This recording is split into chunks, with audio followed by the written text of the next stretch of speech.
자, 안녕하세요. 네. 오늘은 이제 두 번째죠. 두 번째. 오늘은 그 요한계시록을 좀 볼까 해요. 요한계시록을. 제가 저번에 말씀드린 거를 보면서 저번 1강에서 말씀을 잘 들으신 분이라면 아마 이런 생각을 느끼셨을 거예요. 어떤 거냐? 구원을 받은 사람들이 정말 많지 않겠구나. 그리고 구원을 받는 게 또 쉬운 일도 아니구나. 좁은 길로 들어가라. 좁은 길로 가는 길은 그 길이 좁고 협착하여 찾는 자가 적다. 그런데 멸망으로 인도하는 넓은 길은 길이 크고 광대해서 찾는 자가 많다. 그 좁은 그 넓은 길이라는 게 뭐 불교나 힌두교나 뭐 불신의 길이 아니고 기독교인들 중에서 하나님이 유대인들을 보면서 좁은 길로 들어가라고 말씀을 하셨다는 거죠. 그러니까 유대인들 중에서 예수님을 정말 따랐던 사람들이 굉장히 많은데 그 사람들 중에서도 정말 예수님의 십자가까지 쫓아와가지고 예수님의 제자가 된 사람들은 매우 극소수다. 예수님께서 하시는 말씀이 나를 만진 사람이 있다. 그러니까 능력이 아주 좋은 사람들한테 나갔다는 거죠. 그럼 과연 그 구원이란 거에 대해서 우리 한번 좀 기준을 생각해 볼까요? 기준을. 자, 이 요한계시록을 13장을 오늘 좀 볼 텐데요. 13장부터 14장 12절까지 볼 건데, 아니 13절까지 볼 건데, 이 요한계시록을 해석을 할 때,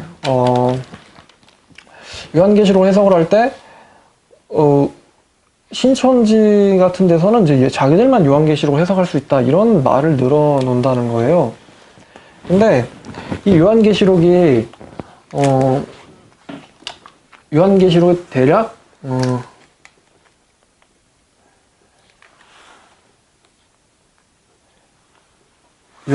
대략 주후 93년에서 6년 사이에 써졌을 것이다. 이렇게 사람들이 추정을 해요. 자, 그러면은 지금이 2013년, 이제 좀 있으면 4년이 되는데, 신천지의 주장을 생각을 해보면은 2000년에 거의 1900여 년 동안 요한계시록을 볼 수 있는 사람이 없었다. 1900년 동안 요한계시록이 봉인돼 있었다. 이런 식으로 얘기를 할 수 있을 것 같은데, 맞나요? 맞나요? 그러면 이때 이 기간 동안에 도대체 요한계시록을 누가 풀 수 있냐?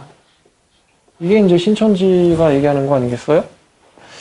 자, 그럼 이 1900년 동안 요한계시록 풀 수 있는 사람이 없었다. 뭐 이렇게 걔네들이 이제 이야기를 하는데, 한번 진짜 그런지 오늘은 좀 볼까 해요. 일단 계시록을 13장부터 보는 이유는 제가 지금 계시록 강의를 하려는 게 아니고 저번 시간에 얘기했던 정말 구원이란 뭐냐, 이런 구원이란 도대체 뭐냐, 얼마나 대단한 거고 얼마나 어려운 것이고, 우리 능력으로 하기엔 얼마나 어려운 것이고, 얼마나 그것이 신실하고 순결한 믿음을 우리에게 요구하느냐. 우리는 그 믿음을 위해서, 구원을 위해서 어디까지 우리가 뭔가를 지불을 해야 되느냐, 손해를 봐야 되느냐, 볼 수 있겠느냐, 무엇이 진짜 믿음이냐, 이 얘기를 제가 요한계시록에서 좀 얘기하고 싶거든요. 자, 예수님께서 이런 비유를 한번 드신 적 있어요. 마태복음에서 어떤 사람이 밭을 갈다가 거기서 보물을 찾았는데, 그 보물을 자기가 소유하려고 자기의 뭐를 지불해가지고 그 밭을 샀다 그래요. 자, 밭을 샀다 그래요. 그러면은 그게 얼만큼 지불했을까요? 그 밭을 사기 위해서, 좋은 보물을 발견한 사람이 밭을 사기 위해서 뭘 얼만큼이나 지불했을까요? 한번 대답해 보세요. 아, 좋아요. 나왔어요. 자기 소유를 다 팔았어요. 모든 것, everything. 모든 거를 다 지불했다 이거예요. 자, 그러면은 그 다음 비유. 좋은 진주를 발견한 사람이 뭘 얼만큼 지불해가지고 그거를 자기 걸로 만들었죠?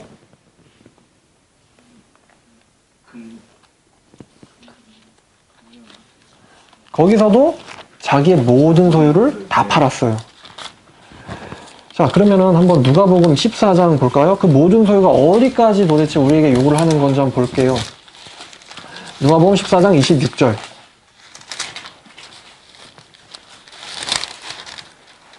26절. 자, 이 26절. 한번 25절부터 봅시다. 앞뒤 말씀을 봐야 되니까. 수많은 무리가 갈새, 수많은 무리가 함께 갈새 예수께서 돌이키사 이르시되 무릇 내게 오는 자가 자기 부모와 처자와 형제와 자매와 더욱이 자기 목숨까지 미워하지 아니하면 능히 내 제자가 되지 못하고 누구든지 자기 십자가를 지고 나를 따르지 않는 자도 능히 내 제자가 되지 못하리라. 자, 여기서 능히라는 거는 할 재주가 없다라는 말이에요. 무릇 내게 오는 모든 사람이 모든 것들, 심지어 자기 목숨까지도 미워하지 아니하면 그 사람은 능히 내 제자가 될 수 없다. 어떤 사람도 내 제자가 될 재주가 없다. 이런 말을 하는 거예요. 그러니까 하나님이 얘기하신 하나님께서 그 모든 소유라는 게 돈을 말하는 걸까요? 돈을 말하는 게 아니라 내 안에 마음속에 들어있는 모든 걸 얘기하는 거예요. 마음에 담긴 모든 것. 그래서 심령이 가난한 자는 복이 있나니 천국이 저희의 것입니다. 그렇다면 심령이 가난하지 않는 사람은 복이 없나니 천국을 상속받지 못할 것이다가 되겠죠. 같은 말로. 여기 보니까 능히 내 제자가 될 수 없다. 모든 것을 버리지 않는 사람은 능히 내 제자가 될 수 없다. 사람이 두 주인을 절대로 섬길 수 없다는 말씀을 예수님께서 하시는 거예요. 누구에게? 25절. 수많은 무리들에게. 이 무리가 누군데요? 예수님 믿고 따른다는 사람들 아니에요, 이것들? 그죠? 이 사람들 예수님 믿고 따른다는 사람인데 예수께서 돌이키사 그들을 보시면서 이르시되 너희 중에 모든 것을 미워하지 아니하고 내게 오지 않으면 그 사람은 내게 제자가 될 수 없고 또 자기 십자가를 지지 않으면 그도 내 제자가 능히 될 수 없다.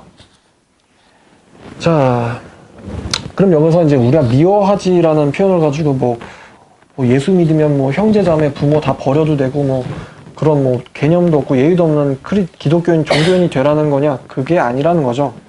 여기서 예수님께서 미워하다라는 거를 막 이렇게 싫어가지고 이렇게 얘기하는 게 아니고 주님만 사랑하는 마음을 이 미워하다라는 표현으로 반대로 말씀하신 거예요. 오직 예수. 오직 예수한다고 그게 부모를 증오하라는 거예요, 그게? 아니죠, 그거는. 오직 예수. 내 마음의 모든 것, 오직 예수. 네 마음에 있는 곳에 네 보물이 있다.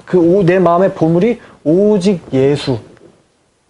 예수님은 우리의 마음속에서 첫 번째가 되는 걸 원하시는 것도 아니고 두 번째는 더더욱 아니고 세 번째도 더더욱 아니고 뭘 원하시냐? 내 마음 안에 제일 중요한 것부터 제일 하찮은 것까지 모든 것이 오직 예수로 채워지길 원하신다. 만약에 우리가 예수님을 첫 번째로 랭크를 시키고 두 번째 이제 내 마음의 소원을 랭크를 시킨다면 그 사람이 예수님을 사랑할까요? 아니면 미워할까요? 미워하게 된다. 그게 저번에 드려줬던 말씀이었죠. 능히 두 주를 섬길 수 없다. 그래서 자, 이 누가복음 14장 26절은 암기하세요. 너무 좋은 말씀이에요. 자, 그럼 계시록 13장으로 돌아가서 이 계시록 13장에는 어떤 환상이 나와요. 근데 이 계시록을 우리가 계시록을 읽을 때 신천지 말처럼 2013년 전까지 계시록 볼 수가 없다 이런 식의 하나님이 볼 수 없는 책을 우리한테 이렇게 줬다? 이게 일단 이해가 안 되고 볼 수가 없으면 이해가 안 되는데 이해가 안 되는 걸 어떻게 번역을 하겠어요? 어떻게 이게 한글 성경으로 계시록이 존재하겠냐 이거죠. 이해를 못하면 어떻게 번역하냐는 거예요. 응? 한 단어가 엄청나게 많은 뜻을 갖고 있는데 그게 헬라에서도 많은 뜻을 갖고 있는 게 영어로 번역이 돼가지고 영어로도 많은 뜻을 갖고 있는 단어가 어떻게 한글로 이렇게 정확하게 번역이 될 수 있느냐? 이해가 안 되면 그렇게 못하거든요. 번역이라는 거를.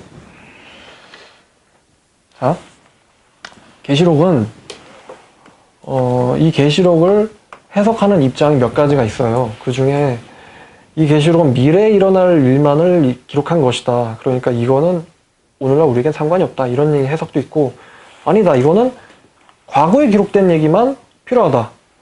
그러니까 우리는 지금 미래를 살고 있으니까 이 계시록을 쓰여질 당시에 살았던 사람들에게만 이게 필요했고 우리한테는 아니다. 이런 해석도 있고요.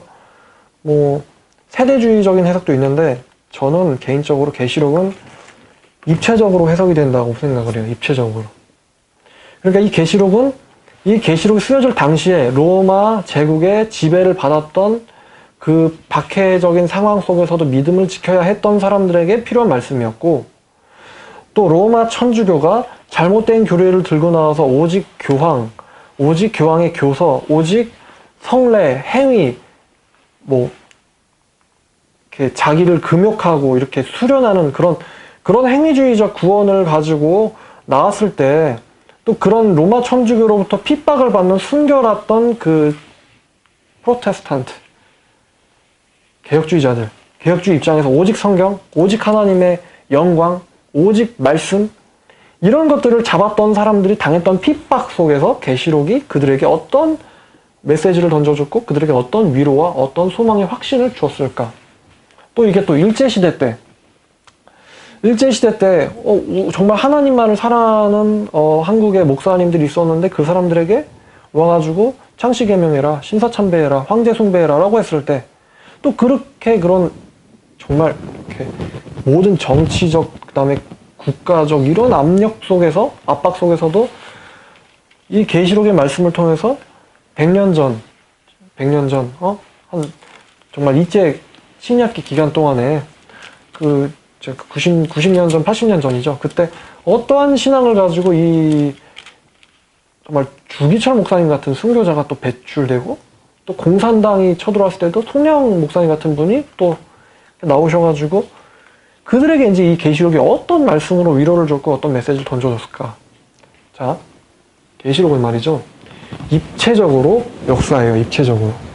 아주 딱 이것만 보면은 여기서 봤을 때는 안 보이고 또 이것만 보면은 여기 있었을 때 사람들의 그 입장은 헤아리기 어려워요. 이 계시가 궁극적인 성취를 위해서 계시록이 확장되면서 나아가고 있는 거예요. 지금 계시록이 지금 종결됐냐? 끝났냐? 아니에요. 지금도 궁극적인 핍박, 궁극적인 예수님만을 향한 소망 이거를 향해서 세계가 움직이고 있어요. 하나님께서 세계를 움직이고 계세요. 마귀도 세계를 지배하고 있어요. 지금 이 궁극적인 핍박으로 나아가려고 궁극적 계시로 이 계시록을 보면서 점층적으로 확장되면서 예언이 성취되고 또다시 성취되고 또다시 성취되고 이게 궁극적으로 우리가 예수 그리스도의 재림의 직전까지 사탄 마귀의 핍박 속에서 우리가 우리의 신앙을 어떻게 지킬 것인가 이거를 하나님께서 매 시대 속을 사는 사람들에게 자, 로마 핍박부터 지금 이 시대까지 하나님께서 그들에게 계시록 줬다 이거죠. 자, 보겠어요. 내가 13장 1절 내가 보니 바다에서 한 짐승이 나오는데 뿔이 열이요 머리가 7이라 그 뿔에는 10왕관이 있고 그 머리들에는 신성을 모독하는 이름들이 있더라. 하나님을 욕하는 거죠. 내가 본 짐승은 표범과 비슷하고 그 발은 곰의 발 같고 입은 사자 입 같은데 용이 자기의 능력과 보좌와 큰 권세를 그에게 주더라. 그러니까 이게 누구냐면은 사람처럼 묘사되고 있어요. 근데 여기 지금 제가 일단은 로마 제국의 시대를 가정을 할게요. 이때 로마 제국 때 얼마나 우리가 핍박을 잔인하게 받았을까요? 제가 그 존 폭스의 순교사라는 책을 보니까 진짜 상상도 못할 정도로 잔인하게 순교를 당했어요. 그거를 지금 표현을 하는 거예요. 짐승이 표범과도 비슷하고 발은 곰의 발 같고 입은 사자 입 같다. 아주 박해하기를 굉장히 잔인하게 박해한다는 얘기를 하는 거예요. 누가 이 짐승과 그 머리 중에 하나가 상하여 죽게 된 것 같으니 그 죽게 되었던 상처가 나음에 온 땅이 놀랍게 여겨 짐승을 따르고 당시에 모든 로마 시민들이 로마 제국을 숭배했죠. 로마의 황제를 숭배했어요. 그 용이 짐승의 권세를 주므로 용에게 경배하여 짐승에 경배하여 이르되 누가 이 짐승과 같으냐 누가 능히 더불어 싸우려 누가 이 로마 황제 같은 사람이 어디 있냐. 그래서 그 짐승이 과장되고 신성모독을 말하는 입을 받고 42달 동안 일할 권세를 받으니라. 예수님이 재림 직전까지 이 용의 권세를 준 짐승이 활동한다 이거예요. 이 짐승이 입을 벌려서 하나님을 향하여 비방하되 그의 이름과 그의 장막 곧 하늘에 사는 자들을 비방하더라. 성도들을 비방한다는 거죠. 또 그가 권세를 받아서 성도들과 싸워서 이기게 되고 자 성도를 하나님께서 지켜주시죠. 지켜주세요. 그 욥이 고난을 받는데 사탄이 뒤에 배후로 수작을 벌였잖아요. 사탄이. 근데 사탄이 누구한테 와가지고 허락을 구하죠? 퍼미션을 구하잖아요. 해주세요. 해볼게요. 누구에게? 하나님에게. 하나님이 와가지고 내가 한번 볼까요? 성경 6기 욥기서 1. 자, 보죠.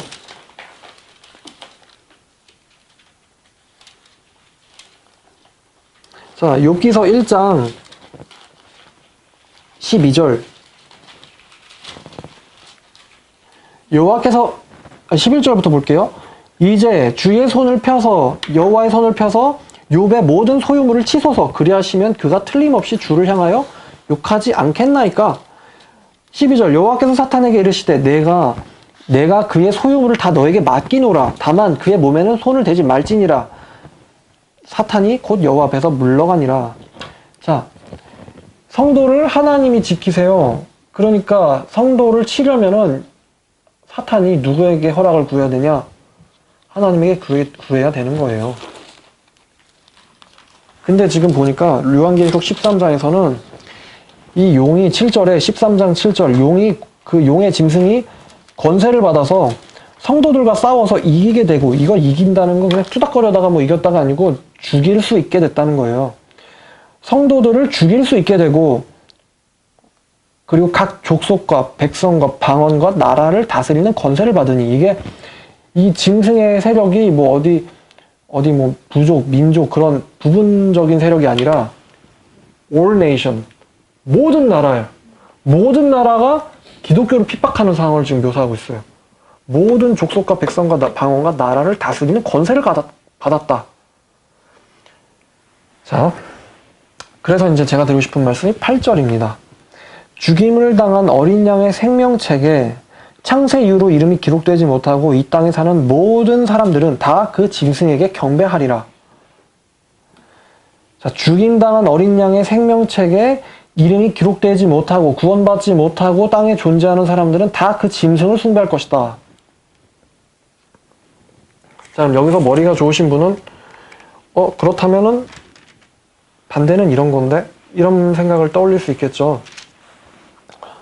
그렇다면 죽임을 당한 어린 양의 생명책에 기록된 사람은 짐승에게 경배를 할까요? 안 할까요? 아마 안 할 것 같아요. 암시를 하는 거죠, 말씀이. 9절에 누구든지 귀가 있거든 들을지어다. 이거 예수님께서 정말 자주 쓰시는 말씀인데, 귀 있는 자나 들어라. 이 말씀은 이 말씀을 받아들일 수 있는 사람만 받아들여라 라는 거예요. 받아들일 수 있는 사람만 받아들여라. 이 말씀, 신앙의 말씀, 복음의 말씀, 진리의 말씀을 이 왜곡되지 않는 순수한, 누룩이 담겨있지 않는, 자기 생각이 첨가되지 않는 순수한 하나님의 진리를 받아들일 수 있는 사람만 받으라 라는 거죠. 예수님의 말씀, 요한복음 10장의 말씀에 따르면은 누가 그 말을 따르냐면은 내 양. 예수님에게 속한 사람은 예수님의 말을 듣습니다. 예수님에게 속하지 않은 사람들은 예수님의 말씀을 듣지 않습니다. 그러니까 예수님께서 누구든지 귀가 있거든 들을지어다라고 얘기한 그 들을 대상은 누구냐? 바로 예수님에게 속한 사람이에요. 구원받은 사람들이라면 이 말씀을 들어라 이거죠. 사로잡힐 자는 사로잡혀 갈 것이고 칼에 죽을 자는 마땅히 칼에 죽을 것이니 여기에 성도들의 인내와 믿음이 있느니라. 그러니까 우리가 아무리 그 악의 권세에 대적을 하고 반항을 해도 결국 똑같이 당할 거란 말이에요. 그러니까 우리가 참아서 이겨야 돼요. 참아서. 인내로. 이 인내하는 사람들에게 비로소 믿음이 있다. 믿음이 있다. 여기에 비로소 진짜 구원받은 자와 가짜 구원받은 사람들이 드러난다. 양과 염소가 알곡과 축정이가 드러난다. 내가 봄에 또 다른 짐승이 땅에서 올라오니 어린 양같이 두 뿔이 있고 어린 양 같대요. 용처럼 말을 합니다. 사람이라는 거죠. 그가 먼저 나온 짐승의 모든 권세를 앞에서 행하고 성도들을 핍박하고 죽이는 권세, 각종 이적들, 방언들, 뭐 신기한 것들, 죽은 것 같은데 다시 살아나게 하는 뭐 별 희한한 이적들을 다 일으키고 할 수만 있다면 택한 자까지도 미혹하리라 라고 하셨던 예수님의 말씀을 기억을 하세요. 그가 먼저 나온 그 모든 짐승 권세를 앞에서 행하고 땅과 땅에 사는 자들을 처음 짐승에게 경배하게 하니 곧 죽게 되었던 상처가 나은 자니라. 그러니까 로마 제국을 숭배하게 만든다는 거죠. 로마 황제를 숭배하게 만든다는 거예요. 큰 이적을 행하되 심지어 사람들 앞에서 불이 하늘에서부터 땅에 내려오게 하고, 그러니까 되게 신비한 이적까지 할 수 있다는 거죠. 짐승 앞에서 받은 바 이적을 행함으로 땅에 거하는 자들을 미혹하여 땅에 거하는 자들에게 이르기를 칼에 상하였다가 살아난 짐승을 위하여 우상을 만들라 하더라. 그가 권세를 받아 그 짐승의 우상에게 생기를 주어 짐승의 우상에게 말하게 하고 또 짐승의 우상에게 경배하지 아니하는 자는 몇이든지 수십 명이든 수백 명이든 수천 명이든 수만 명이든 수십만이든 수천만이든 수억 명이든 다 죽이게 하더라. 얼마나 박해가 철두철미했는지를 얘기를 하는 거예요. 그가 모든 자, 곧 작은 자나 큰 자나 부자나 가난한 자나 자유인이나 종들에게 그 오른손에나 이마에게 표를 받게 하고 누구든지 이 표를 가진 자 외에는 매매를 못하게 하니 이 표는 짐승의 이름이나 그 이름의 수라. 지혜가 여기 있으니 총명한 자는 그 짐승의 수를 세어보라. 그것은 사람의 수니 그의 수는 666이니라. 그 사람이랍니다. 그래서 이 요한계시록 써질 당시에 그 짐승이 누구냐? 그 짐승이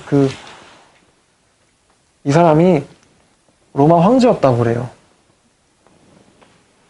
이 표는 뭐예요? 이 표는 뭘까 생각을 해봤는데 이 표가 뭐 베레칩이다, 뭐 바코드다 여러 가지 요즘은 말이 있는데 이 표라는 건 제가 생각해봤을 때 로마 제국에 소속되겠다는 것이 바로 그 표예요.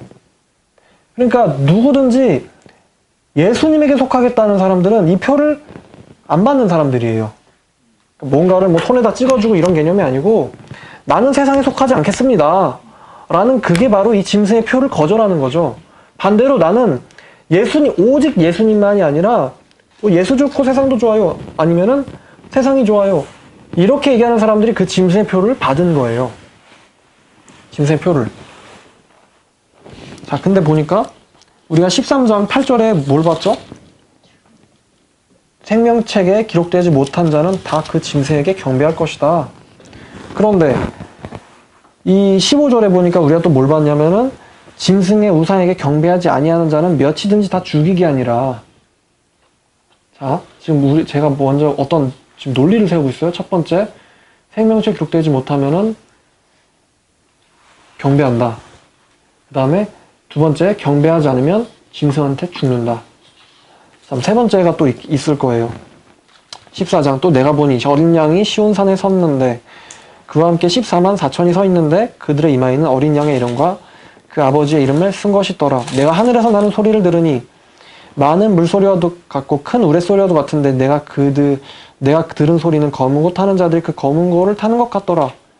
그들이 보좌 앞과 내 생물의 장로들 앞에서 새 노래를 부르니 땅에서 속량, 구원을 받은 14만 4천 명 밖에는 능히 이 노래를 배울 자가 없더라. 자, 신천지가 뭐 이걸 가지고 어떻게 얘기하는지 좀 모르겠는데 이 노래라는 건요. 음표가 있어가지고 이렇게 기록돼 있고 우리가 부를 수 있는 노래가 아니에요. 여기 보면은 어디에 소속되면 그 노래를 예를 들면 제가 신천지에 소속되지 않았어도 그 새 노래라는 거를 보면은 제가 그 노래를 부를 수가 있잖아요. 근데 여기서 뭐라고 했냐면은 구원을 받은 사람 외에는 그 새 노래를 부를 수 있는 사람이 아무도 없대요.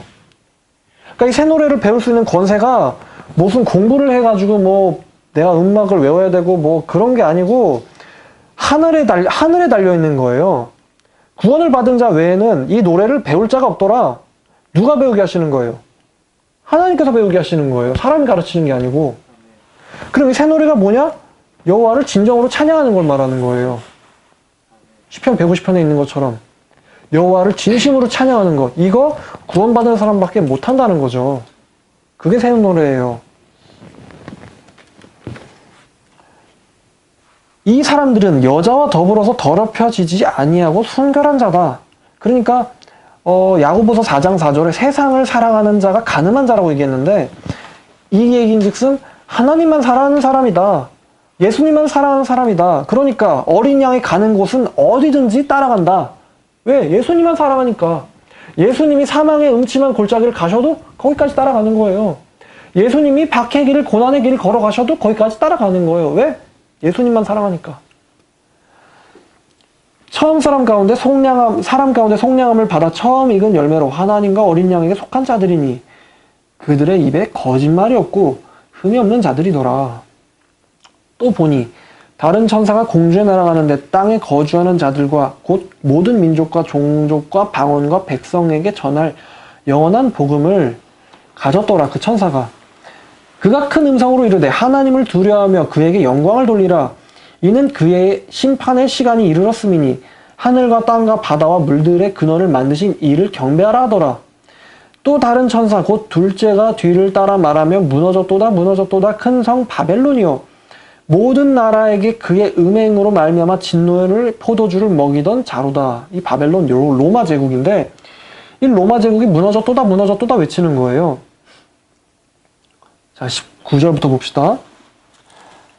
또 다른 천사 곧 셋째 천사가 그 뒤를 따라 큰 음성으로 이르되 만일 누구든지 짐승과 그의 우상에게 경배하고 이마에나 손에 표를 받으면 그도 하나님의 진노의 포도주를 진노를 마시리니 그 진노의 잔에 섞인 것이 없이 부은 포도주라. 순수한 진노라. 하나님의 순수한 진노.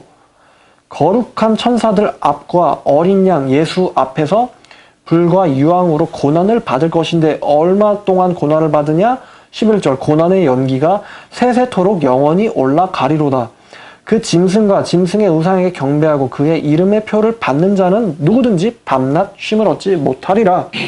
자, 첫 번째 논리 13장 8절 생명체에 기록되지 않는 자들은 짐승에게 경배할 것이다. 두 번째 논리 경배하지 않는 자는 짐승이 죽인다. 짐승에게 죽임을 당한다. 다음 세 번째 그 논리 바로 경배를 하면 내가 살고자 짐승에게 경배를 하면은 어떻게 되냐? 하나님에게 영원 무궁토록 진노의 포도주를 불과 유황으로 받을 것이다. 자, 그러면 우리가 여기서 살아날 수 있는 방법이 있어요, 없어요? 살아날 방법이 있어요, 없어요? 없어요. 자, 경배를 안 하면 짐승에게 죽어요. 우상에게 경배를 안 하면 짐승에게 죽고, 경배를 하면은 누구에게 죽어요? 하나님한테 죽어요. 근데 짐승한테 죽는 거는 그 육신적인 목숨이 죽는 걸 얘기하는 거고, 하나님한테 죽는 거는 육신과 더불어서 영혼까지 지옥에 던져지는 걸 얘기하는 거예요. 그래서 예수님이 이런 말씀을 하셨습니다. 너희가 육신은 죽이되 아무것도 하지 못하는 자들을 두려워하지 말고 오직 몸과 혼과 영혼까지 지옥에서 능히 멸할 수 있는 그분을 오직 두려워해라. 예수님 그런 말씀을 하셨어요. 자, 이 말씀이랑 매치가 되죠? 그래서 여기에 비로소 성도들의 인내가 여기 있으나니 그들은 하나님의 계명과 예수에 대한 믿음을 지키는 자들이라. 자, 다시 누가복음 14장 26절 자, 떠올리세요. 나의 제자가 되려거든 그가 가진 모든 것을 버리지 않으면 심지어 자기 목숨까지도 위하지 않으면 그는 능히 나의 제자가 될 수 없느니라. 자, 요한계시록 말씀이랑 지금 매치가 되고 있죠? 자, 요한계시록이 우리에게 얘기하고자 하는 것은 바로 우리 안에 오직 예수를 말하고 있는 거예요. 예수님만 살아합니까? 이거를 우리에게 말하고 있는 거예요. 지금 계시록에 있는 이 용이 뭐다, 뿔은 뭐다, 열 왕관을 머리는 뭐다, 이런 걸 알라고 지금 계시록을 준 게 아니라는 거죠. 계시록이 우리에게 요구하는 것은 죽기까지 충성하라, 신실하라, 그리하면 내가 너에게 생명의 면류관을 주겠노라. 오, 주 예수에 속히 오시옵소서. 뭐예요? 오직 예수 신앙을 말하는 거예요. 그게 계시록의 본질이에요, 그게. 그러니까 우리가 계시록 이해할 때는 본질을 이해해야 돼요. 이 상징을 이해하는 게 아니에요. 이 2000년 전 사람들은, 초대교회 사람들은 이 666을 로마 황제라고 봤어요. 이 짐승을 로마 제국으로 봤고요. 근데 종교개혁자들은 이 짐승을 로마 천주교로 봤어요. 그리고 이 666을 로마 교황으로 봤죠. 다 맞는 해석이에요. 그 당시엔 맞았어요. 근데 지금 이게 점점 확대되고 있죠. 지금 북한에서는 뭐예요? 북한에서 짐승이 누구겠어요? 짐승 나라, 바벨론 나라, 그죠? 북한 말하는 거예요. 그러면 그 짐승은 누구겠어요? 한 명의 권세를 가진 절대자, 자기가 하나님이라고 얘기하는 사람, 그죠? 그러면은 일제시대에서 그 짐승이 누구겠어요? 나라, 그렇죠. 일본 제국. 그러면 그 666 절대 권세를 가진 자기가 하나님이다, 천황이다. 일본 천황 얘기하는 거죠. 다 이렇게 매치가 된단 말이죠. 지금도 이게 지금 그럼 종결됐냐? 공산주의도 끝났고, 공산주의 6.25 전쟁도 끝났고, 이게 지금 종결됐냐? 아니라는 거죠. 지금도 진행 중에 있어요. 그러니까 성경이 아직도 우리에게 요구하는 거는 너희가 예수님이 언제 오실지 아무도 모르는데, 그때까지 너희가 오직 예수의 신앙을 준비할 수 있겠느냐? 신앙을 준비해라. 그렇지 않으면 살아날 방법이 없다. 믿음이 없는 자는 짐승에게 경배할 것이고, 믿음이 있는 자만 결국 심판을 견뎌낼 것이다. 심지어 목숨을 잃을지라도 견뎌낼 것이다. 그 자만 바로 어린 양과 함께 새 하늘, 새 땅, 새 예루살렘에 들어가게 될 것이다. 그게 바로 계시록이 우리한테 얘기해주고 있는 거거든요. 자, 베드로후서 3장 말씀에 신약 성경이 기록된 목적, 성경의 존재 목적이 들어있어요. 베드로후서 3장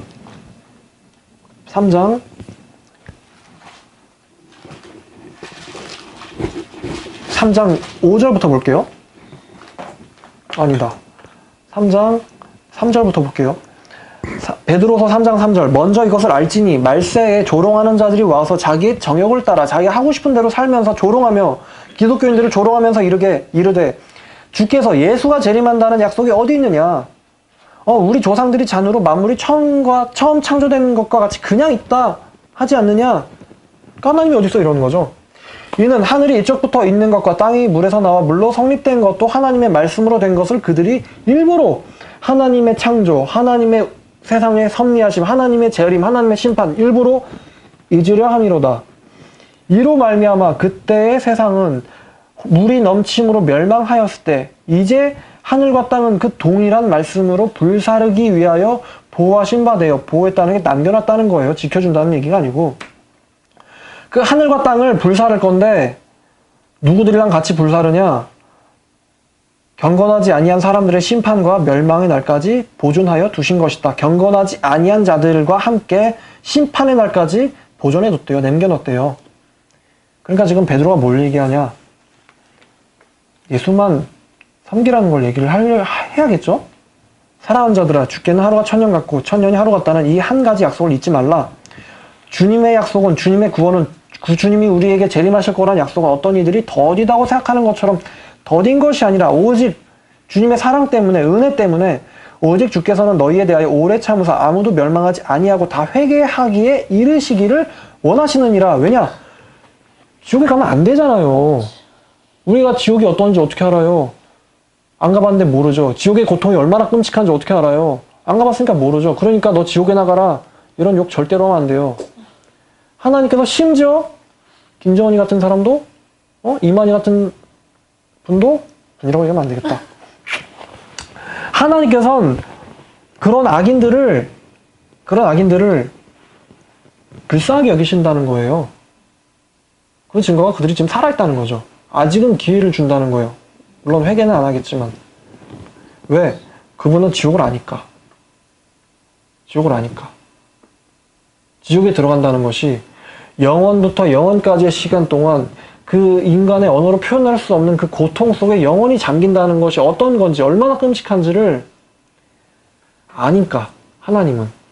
우리는 전쟁도 모르잖아요. 전쟁이 얼마나 비참하고 참혹하고 잔인한지 모르잖아요. 근데 지옥은 얼마나 더 잔인하고 비참하고 참혹하겠어요. 근데 주님은 그걸 안다는 거죠.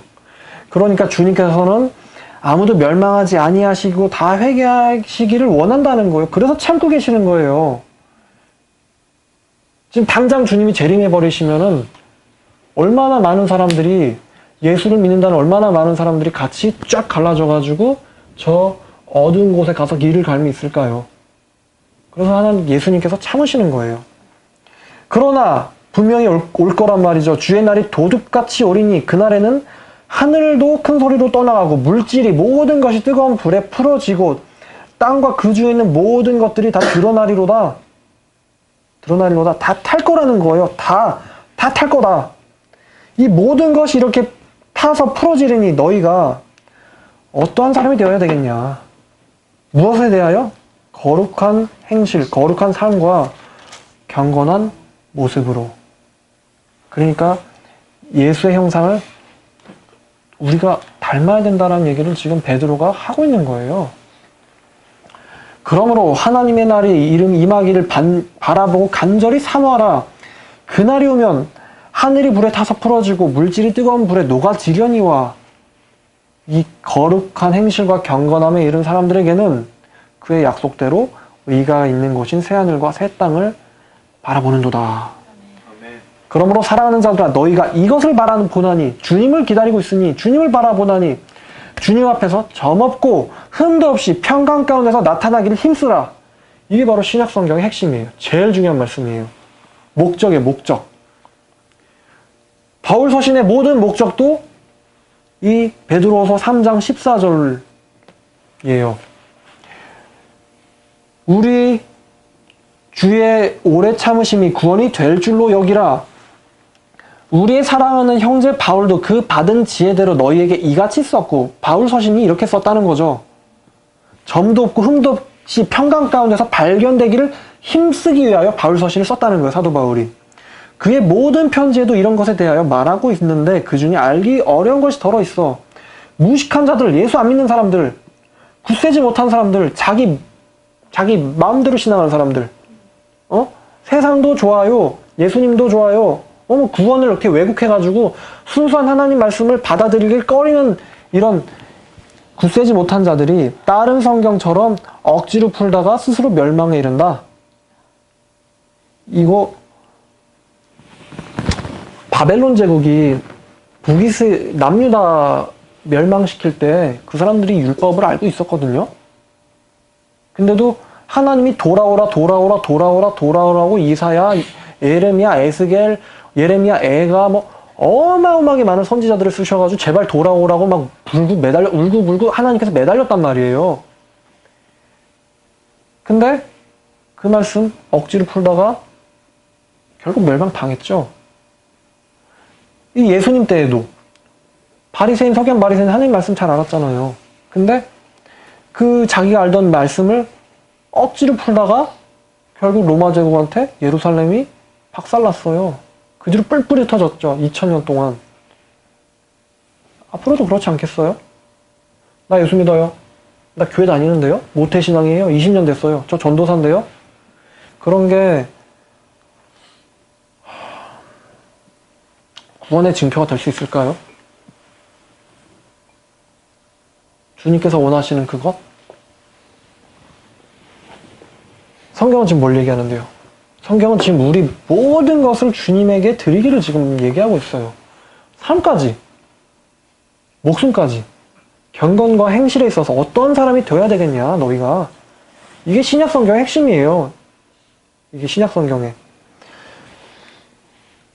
그러므로 사랑하는 자들아 너희가 이것을 미리 알았은즉 무법한 자들과 미혹에 끌려 너희가 굳센 데서 떨어질까 삼가라. 굳센 데 예수 그리스도의 진리에서 떨어질까 삼가라.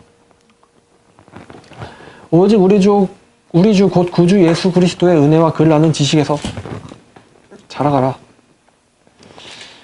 어디까지? 예수 그리스도의 형상 완전히 닮을 때까지. 예수 그리스도에게 점없게 흠없게 발견되길 힘쓰는 그 신앙, 온전한 신앙에 도달할 때까지 계속 자라가라. 내가 붙잡은 것도 아니요, 내가 온전히 이루었다함도 아니라 다만 예수 그리스도에 의하여 붙잡힌 그것을 잡으려고 쫓아가노라. 형제들아, 나는 내가 온전히 내가 잡은 걸로 여기지 아니하노라. 다만 한 가지, 뒤에 것은 잊어버리고 앞에 있는 것들에 손을 뻗쳐 예수 그리스도 안에서 하나님의 그 고귀한 부르심의 상을 위하여 쫓아가노라. 그러므로 누구든지 온전한 자들은 나같이 생각할지니라, 이같이 생각할지니라. 자, 끊임없이 예수를 향해서, 그 표대를 향해서 달려가는 신앙을 지금 베드로도 바울도 얘기하고 있어요. 자라가라. 계속 진행이죠, 진행. 너희의 구원을 이루라. 진행이에요. 성화를 이루라는 얘기예요. 구원을 이루라는 얘기는. 영광이 이제와 영원한 날까지 예수 그리스도에게 있을지어다. 자, 우리 말씀을 보니까 하나님이 요구하시는 구원이라는 게 이게 정말 보통 구원이 아니에요. 이게 이 믿음이, 하나님 우리에게 요구하시는 믿음이 보통 믿음이 아니에요. 그럼 이런 믿음이 우리 안에 스스로 생겨날 수 있습니까? 우리의 믿음이?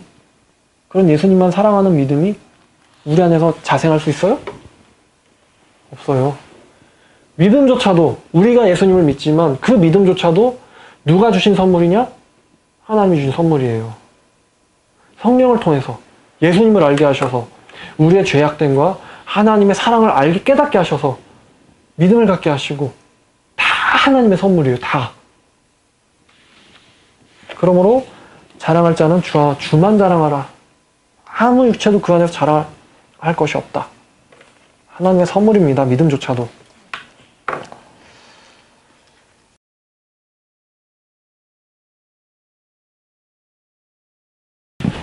자, 지금 이 12장, 13장, 14장 그리고 17장에 나오는 이 큰 음료에 대해서 이제 얘기를 해달라. 또 용이 뭐냐 이런 질문이 들어왔어요.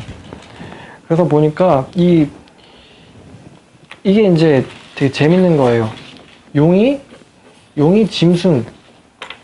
여기 지금 계시록의 등장 인물들을 보면은 12장에서 일단은 그 여자를 빼고 그 사단의 세력만 가지고 봤을 때 12장에서 용이 등장하고 12장의 3절에 한 큰 붉은 용이 있어. 이 용이 있어서 머리가 7개고 뿔이 10이다.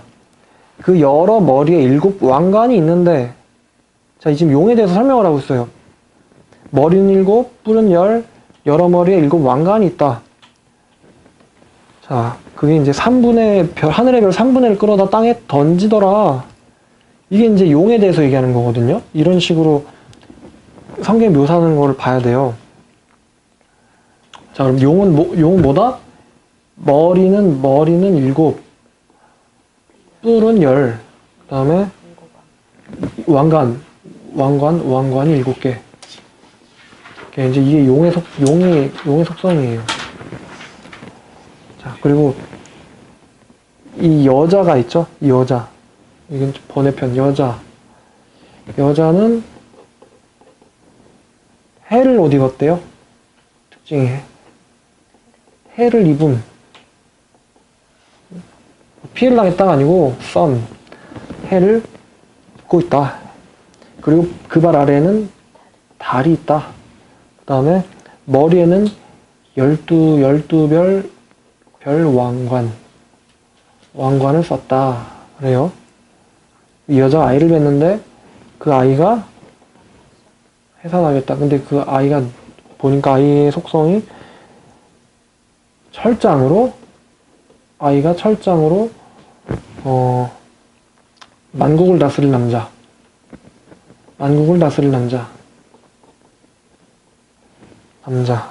이 남자가 하나님 앞으로 들려 올라갔다.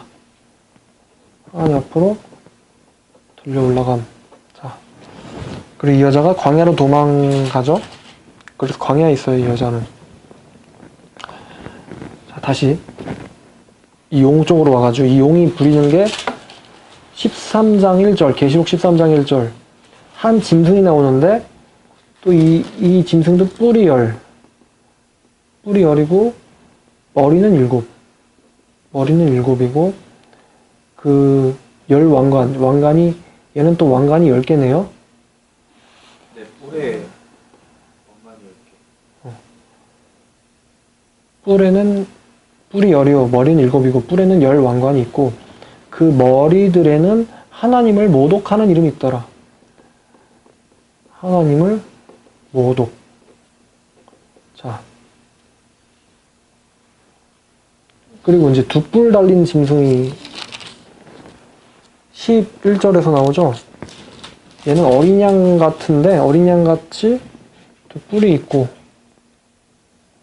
그 다음에 용처럼 말을 하고, 처음 나온 짐승의 모든 권세를 갖고 있고, 땅에 사는 자들을 처음 짐승에게 경배하게 한대요. 이 두 뿔 달린 어린 양 같이 두 뿔을 가지고 있는 짐승이 하는 일은 처음에 나온 이 짐승을 경배하게 하는 것.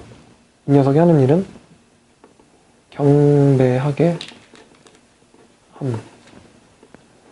그래서 이제 뭐 우상도 만들어가지고 짐승의 우상에게 경배하지 않으면 다 죽이게 한다. 죽이게 한다. 자, 그 다음에 이제 17장에 음녀가 등장하죠. 이 용이 부리는 수족들이에요.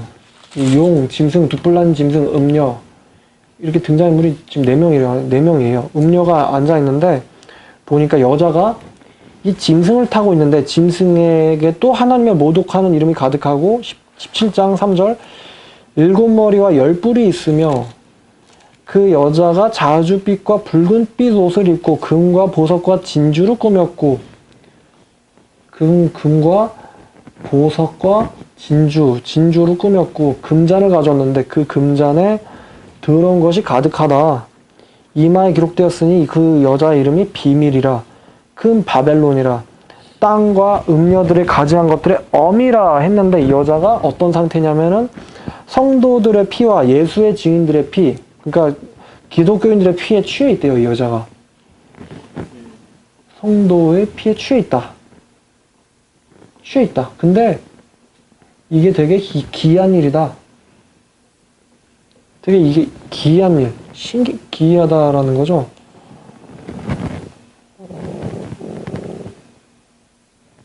이거 보니까 영어로 보니까 I was greatly astonished. 굉장히 놀란 거예요. 왜 놀랐을까? 천사가 이르되 왜 놀랍게 여기느냐? 내가 이 여자와 그에 탄 7머리와 10뿔을 가진 짐승의 비밀을 내게 이르리라. 자,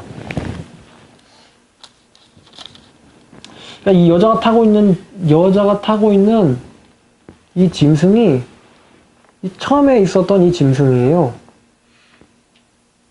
근데 자 이제 볼게요. 자, 용은 어떠냐? 용은 머리가 7, 뿔이 10, 왕관이 7개. 짐승은 뿔이 10, 머리가 7개, 왕관이 10개. 하나님을 모독하고 있다. 두 뿔 달린 짐승은 이 첫 번째 짐승을 경배하는 일을 하고 경배하지 않으면 다 죽이게 하는 일을 하고 있고 이 음녀가 순교자의 피에 취해 있고 금잔 안에 가증한 것이 들어있고 주홍빛 짐승을 탔고 짐승이 앉아있고 금과 보석과 진주를 꾸몄고 붉은색 옷을 입고 있다 그랬어요. 이게 지금 뭔가를 얘기하고 있거든요. 우리한테. 자, 지금 등장인물 4이에요. 용, 짐승, 두 뿔 달린 짐승, 음녀 이렇게. 자, 그럼 이 용이 누구냐? 이 용이 사탄이에요. 사탄 마귀. 그럼 이 짐승이 누구냐? 얘는 세상 제국이에요. 세상 권세자, 세상 제국. 그리고 이 두 뿔 달린 짐승은 모든 권세를 가지고 세속성에 경배하게 만드는 존재를 말하는 거예요. 로마 제국으로 말할 것 같으면은 로마 황제가 로마 제국을 섬기게 하고 로마 제국 섬기지 않으면은 다 죽이게 했죠. 자기를 하나님이라고 부르잖아요. 이 두 뿔 달린 놈이. 그죠? 그러면 이 로마 천주교로 봤을 때 자, 이 로마 천주교로 봤을 때 이 용의 사단, 짐승은 그 천주교의 지배를 받던 나라들, 그리고 두 뿔 달린 짐승은 로마의 교황. 모든 정치, 교회 권세를 다 갖고 있는 사람이죠. 이 사람이 경배하게 하는 거죠. 로마 천주교를. 천주 그 교회 그 나라들을. 그리고 네 번째가 이 음녀인데 제일 재밌는 게 음녀예요. 음녀가 누구냐? 이 음녀를 보고는 사도 요한이 기이하게 여겼단 말이에요. 얘는 이상한데? 나머지는 다 이해가 돼. 쉽게 돼요. 용, 짐승, 두 뿔 달린 짐승 다 이해가 되는데 이 음녀 신기한데? 이 음녀가 순교자의 피에 취했어요. 금잔에 들어있는데 금잔이 가증한 것을 갖고 있단 말이에요. 이 짐승이 앉아있다는 거는 세상 나라와 결탁했다는 거죠. 그리고 금과 보석과 진주를 꾸몄다는 건 얘네들이 굉장히 탐욕적이라는 거예요. 그리고 성도의 피에 취해 있다. 아주 박해가 그냥 박해를 아주 즐겨가지고 이 여자들의 손에, 이 여자 음녀의 손에 의해서 엄청나게 많은 사람들이 순교당했다는 거죠. 그럼 이 음녀의 정체가 뭐냐? 이건 성경을 보면은 되게 재밌어요. 에스겔에서도 여자가 나오고 예레미야에서도 여자가 나오는데 호세아에서도 여자가 나오고 호세아에서 그 음녀와 결혼해라. 음녀가 누구냐? 하나님을 배신하는 기독교를 얘기하는 거예요. 하나님을 배신한 기독교, 음녀의 정체가. 로마 천주교회. 엄청 박해했죠. 엄청 순교시켰어요. 금잔 안에 가증한 것, 이 가증한 것이 우상 말하는 거예요, 우상. 에스겔 8장을 보니까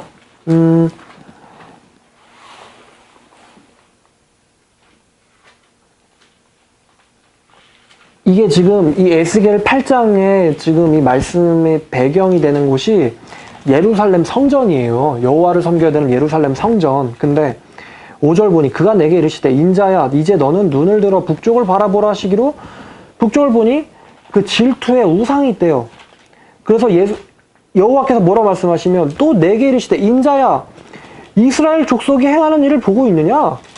그들이 여기에서 크게 가증한 일을 행하여 우상을 섬겨서 나로 하여금 내 성소를 멀리 떠나가게 만든다. 지금 여기가 지금 예루살렘 성전인데 이게 지금 기이한 일이에요. 사도 요한이 얘기하는 기이한 일. 너는 다시 다른 큰 가증한 일을 보리라 하시기로 그가 나를 이끌고 뜰문에 이르기를 내가 본즉 담에 구멍이 있더라.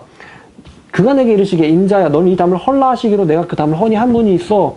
그 문에 들어가서 그들이 누구냐? 종교 지도자들이에요. 그들이 거기에서 행하고 가증하고 악한 일을 보라 하시기로 내가 들어가 보니 각양 곤충과 가증한 짐승과 이스라엘 족속의 모든 우상을 그 사방벽에 그렸고 이스라엘 족속의 장로 중 70명이 그 앞에 서 있으며 사반의 아들 야사냐도 그 가운데 섰고 각기 손에 향로를 들었는데 향연이 구름같이 올라다가 이 향연이 원래 기도인데 이게 누구에게 드리는 기도냐면 우상에게 드리는 기도예요. 그러니까 여호와 하나님이 진짜 속상하신 거죠. 또 내게 여호와 하나님께서 이르시되 인자야 이스라엘 족속의 장로들이 각각 우상의 방한 어두운 가운데서 행하는 것을 보았느냐? 그들이 이르기를 여호와께서 우리를 보지 아니하시며 여호와께서 이 땅을 버리셨다 하느니라. 또 내게 이르시되 너는 다시 그들이 행하는 바 다른 큰 가증한 일을 보리라 하시더라. 그가 또 나를 데리고 여호와의 전에 들어가서 북문에 이르기를 보니 여호와의 전에 들어갔어요. 지금 8장 14절 거기에 여인들이 앉아 탐무스를 위하여 애곡하더라. 이 탐무스가 우상이거든요. 또 그가 내게 이르시기를 인자야 내가 그것을 보느냐? 너는 이보다 더 큰 가증한 일을 보리라 하시니라. 또 그가 나를 데리고 여호와의 성전 안뜰에 들어가니 성전 안뜰에 여호와의 성전 곧 현관과 제단 사이에 25명이 여호와의 성전을 등을 지고 낯을 동쪽으로 향해 동쪽 태양에게 경배하더라. 또 내게 이르시되 인자야 내가 보았느냐? 유다 족속이 여기에서 행한 가증한 일이 과연 적다 하겠느냐? 그들이 땅을 폭행으로 채우고 또 다시 내 노여움을 일으키며 심지어 나뭇가지를 그 코에 두었느니라. 그러므로 나도 분노로 갚아 불쌍히 여기지 아니하며 긍휼을 베풀지도 아니하리니 그들이 큰 소리로 내 귀에 부르짖을지라도 내가 듣지 아니하리라. 자, 지금 이게 지금 에스겔 8장 말씀인데 계시록과 굉장히 오버랩되고 있어요, 이게.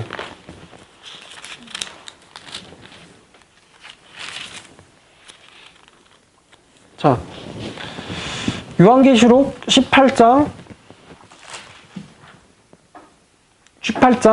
그 4절부터 보니까 내가 들으니 하늘로부터 다른 음성이 나서 이르되 내 백성아 거기에서 나와 그의 죄에 참여하지 말고 그가 받을 재앙들을 받지 말라. 그 음녀가 받을 재앙들을 받지 말라. 너희들은 순결한 진짜 기독교인이 되어라.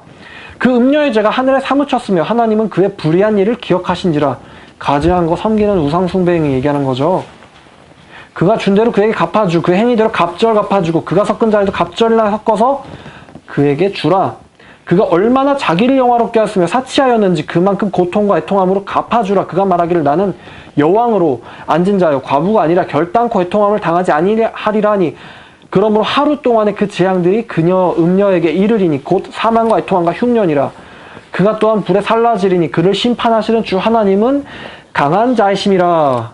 자, 철저한 심판이에요. 지금 철저한 심판.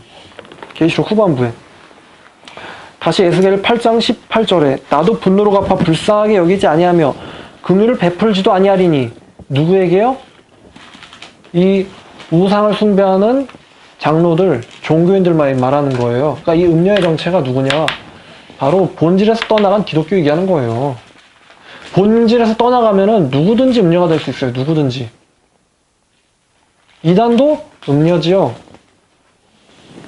초대교회 아리우스 이단이 엄청나게 정통교회를 핍박했어요. 지금도 이단들이 음녀죠. 지금도 이슬람이 참된 기독교인들 핍박하잖아요. 이슬람이.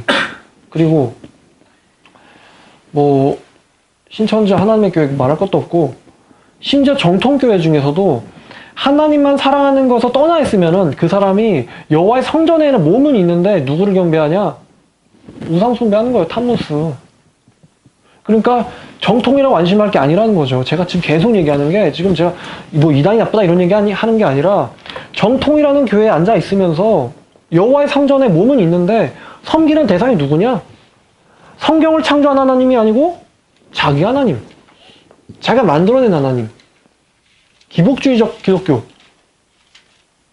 자기 만든 우상이거든요. 예레미야 7장도 하나님이 그걸 가지고 지금 한탄을 해요. 예레미야 7장을 보니까 여호와께서 예레미야에게 말씀이 임하니라. 이르시되 너는 여호와의 진문에 서서 이 말을 선포하여 이르기를. 어디서요? 여호와의 진문에 서서.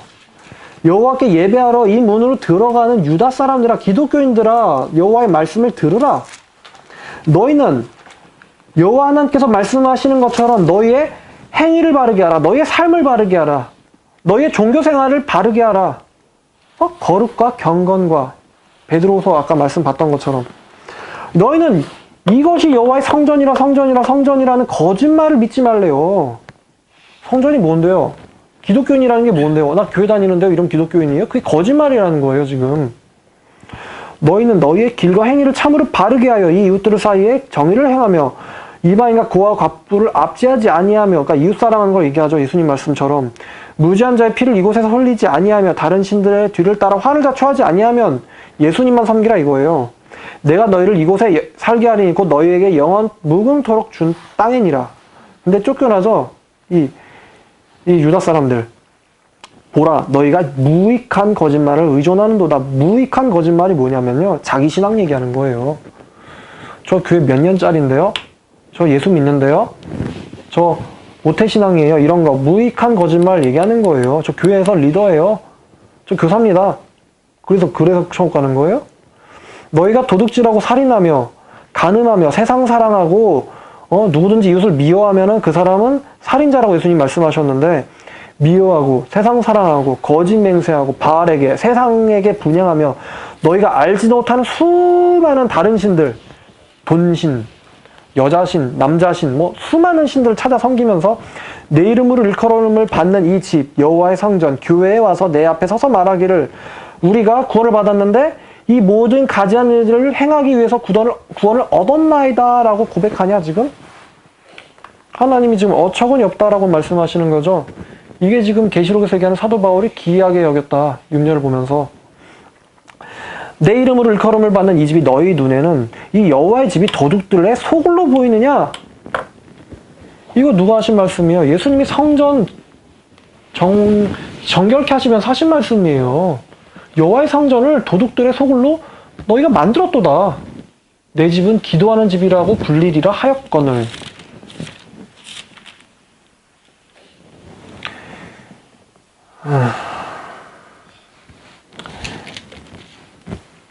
자, 지금 이 모든 일들이 어디서 일어나고 있냐? 여호와의 성전 안에서 일어나고 있어요. 제사라는 예배 행위 안에서 일어나고 있단 말이에요. 여호와를 가증하게 여기는 일이.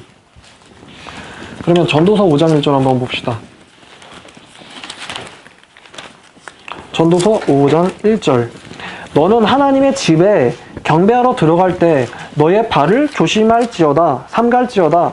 가까이 다가가서 하나님의 말씀을 듣는 것이, 가까이 다가가서 성경 말씀을 묵상하는 것이, 하나님의 말씀에 귀를 기울이는 것이 우매한 자들이 재물 드리는 것보다, 우매한 사람들이 예배 드리는 것보다 100번 나으니 그들이 악을 행하면서도 깨닫지 못함이라. 이 악이 뭐예요?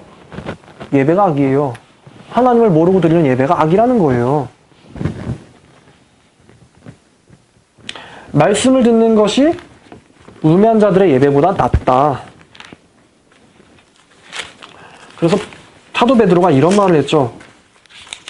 베드로서 1장 19절에 우리에게 확실한 예언이 있어. 이 어두운 데를 비추는 등불과 같으니 날이 새어 샛별이 너희 마음에 떠오르기까지 너희가 이것을 주의하는 것이 옳으니라. 이것 바로 말씀을 붙잡는 것이 옳다라는 거죠. 지금 전도서 5장 1절에서는 가까이 다가가서 말씀을 들으라 그랬어요. 그것이 어리석은 자들의 예배보다 낫다 그랬단 말이죠. 그러면은 이 말씀이 똑같이 있어요. 똑같이 잠언 28장 9절. 사람이 귀를 돌려 율법을, 말씀을, 성경을 묵상하지 아니하면 그의 기도도 가증하니라. 기도는 종교 생활인데 이 말씀은 하나님을 가까이 하는 거거든요. 그러니까 사람이 하나님의 말씀, 하나님의 뜻을 가까이 하려는 게 없으면은요, 기도, 예배, 찬송, 그 어떤 종교 행위도 쓸모가 없어요. 오히려 가증하대요, 지금. 가증하다. 마음은 하나님에게 없는데 입술로는 하나님을 가까이 하니까 가증한 거죠, 그게. 지금 바람 펴가지고 다른 남자한테 지금 다 마음이 싹 다가 있는데 나한테 와가지고 사랑한다고. 가증한 거죠, 그게. 그러면 정말 사랑한다면, 제가 처음에 말씀드렸죠. 정말 사랑한다면, 예수님을 정말 사랑한다면 예수님의 계명을 사랑한다. 그리고 예수님을 계명을 가지고 사랑하는 사람이 예수님을 사랑하는 사람이다. 잠언 28장 9절. 사람이 귀를 돌려 율법을 듣지 아니하면 그의 기도도 가증하니라. 전도서 5장 1절. 하나님의 전에 들어갈 때 네 발을 조심해라. 가까이 들어가서 하나님의 말씀을 듣는 것이 어리석은 자들의 예배보다 나으니 이는 그들이 그 예배가 악이라고 생각하지 않음이라. 하나님을 알지 못하고 드리는 예배가 다 악이에요. 그러면 그 악을 행하면 어떻게 되느냐? 고린도전서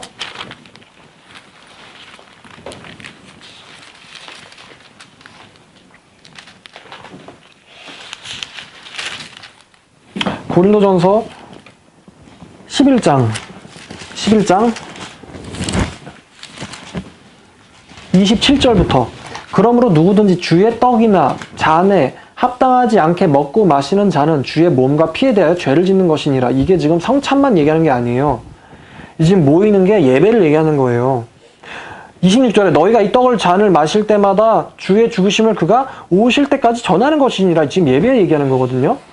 사람이 자기를 살펴보고 그 후에야 이 떡을 먹고 잔을 마실지니, 예배를 드릴 때 내 마음이 정말 하나님을 향해 있는지, 내 입술이 정말 하나님을 사랑한다고 고백을 하는지 그거를 살펴보고 예배에 참여할지니, 자기가 마음이 주로부터 떠났는지 아닌지 분별하지 못하고 예배에 참여하는 자마다 자기의 죄를 먹고 마시는 것이니라. 지금 5장 1절에, 전도서 5장 1절에 그 악이 바로 예배 행위거든요. 마음이 또 여호와께로부터 떠난 예배 행위. 그러므로 그 결과가 어떻게 돼요? 그 예배 행위를 계속한 결과, 마음도 없는, 하나님한테 마음도 없는데 그 쓸모없는 종교 행위를 계속한 결과, 너희 중에 약하고 병든 자가 많고 잠잠한 자도 적지 아니하니. 왜 모태신앙들이 헤매다가 이단에 빠지죠? 왜 예수님 오래 믿었다는 사람들이 어려운 고난에, 세상의 어려운 힘든 일에 신앙이 뿌리채로 뽑혀가지고 하나님 있냐 없냐, 왜 혼란스러워하고 왜 헤맬까요? 말씀 중심적 신앙생활을 하지 않았기 때문이에요. 하나님 중심적 신앙생활을 하지 않았기 때문에. 다시 계시록으로 가서 이 음녀가 그래서 하나님의 마음에 떠난 종교인을 얘기하는 거다. 이 종교인과 이 짐승, 이 음녀가 짐승이 앉아있잖아요. 둘이 완전 죽이 잘 맞는 거예요. 그때 세상 권세 가진 그 나라들과 종교인들이 서로 죽이 잘 맞아가지고 둘이 뭐하냐? 정말 예수님만 부르짖는 사람들 핍박하는 거죠. 그래서 로마 천주교 때 엄청나게 많은 사람들이 죽었어요, 정말로. 왜? 오직 성경 외쳤다고, 오직 그리스도 외쳤다고, 오직 하나님의 영광 외쳤다고. 엄청나게 많은 사람들이 죽었다는 거예요. 이 여자를 핍박하죠, 이 음녀가, 여자. 그래서 계시록 12장 끝에 보면은 그 용이 그 여자의 후손들과 싸우려고 섰다 그러잖아요. 그 여자의 후손들이 그 여자예요. 이 여자가 해를 입고 있고 달 위에 있고 12별을 달고 있잖아요. 12별의 왕관. 모든 성도들을 상징하는 교회를 얘기하는 거예요, 교회. 12별의 왕관을 썼다. 영원한 완전수에 해당하는 별의 왕관을 쓰고 있다는 건 모든 성도들의 집합을 얘기하는 거예요. 진짜 구원받은 사람들. 진짜 구원받은 사람들. 양들. 염소가 아니라 양. 알곡. 쭉정이가 아니라 알곡. 그 예수 그리스도를 품은 여자. 그 아이가 철장으로 만국을 다스릴 남자. 이 철장 권세를 가진 분이 바로 예수 그리스도인데. 자, 그래서 계시록을 볼 때는 지금 이 음녀라는 게 지금 이게 실존하는 인물이 아니잖아요. 뭔가를 상징적으로 표현한다는 거죠. 그 상징적으로 표현하는 그 특성을 이렇게 연구하면, 아, 이게 뭘 얘기를 하고 있구나. 그러면 우리의 신앙이 이 음녀의 신앙 같은 건 아닐까? 내가 어떠한 신앙으로 준비가 되어야 될까? 이런 질문으로 나아가는 게 바로 성경을 좀 더 깊이 묵상하는 거죠.